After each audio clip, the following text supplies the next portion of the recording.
Saudara, gempa bumi berkekuatan magnitudo 6,7 mengguncang Kabupaten Sigi dan Kota Palu, Sulawesi Tengah. Guncangan kuat akibat gempa menyebabkan plafon sebuah auditorium di Universitas Tadulako Untat, Palu roboh.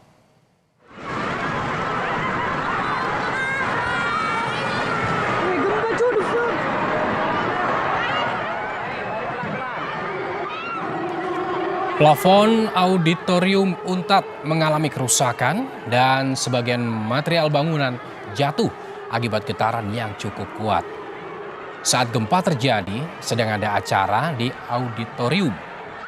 Mahasiswa langsung berlari menyelamatkan diri. Selain itu, saudara, kerusakan akibat gempa juga dilaporkan terjadi pada sejumlah bangunan pemerintahan dan fasilitas umum.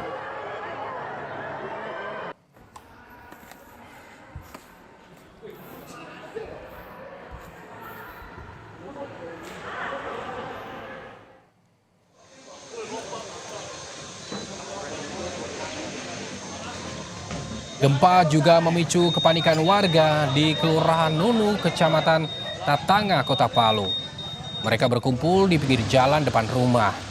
Warga merasakan getaran gempa selama 10 detik. Mereka belum berani masuk ke rumah karena masih merasa getaran-getaran gempa susulan.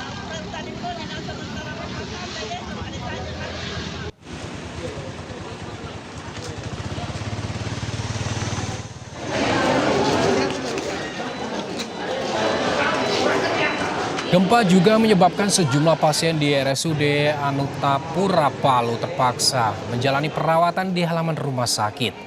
Langkah ini dilakukan untuk mengantisipasi kemungkinan terjadinya gempa susulan yang dapat membahayakan keselamatan pasien maupun tenaga medis.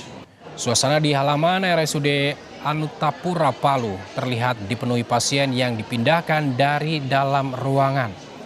Petugas medis di instalasi gawat darurat terpaksa melakukan pemeriksaan dan penanganan pasien di luar gedung rumah sakit.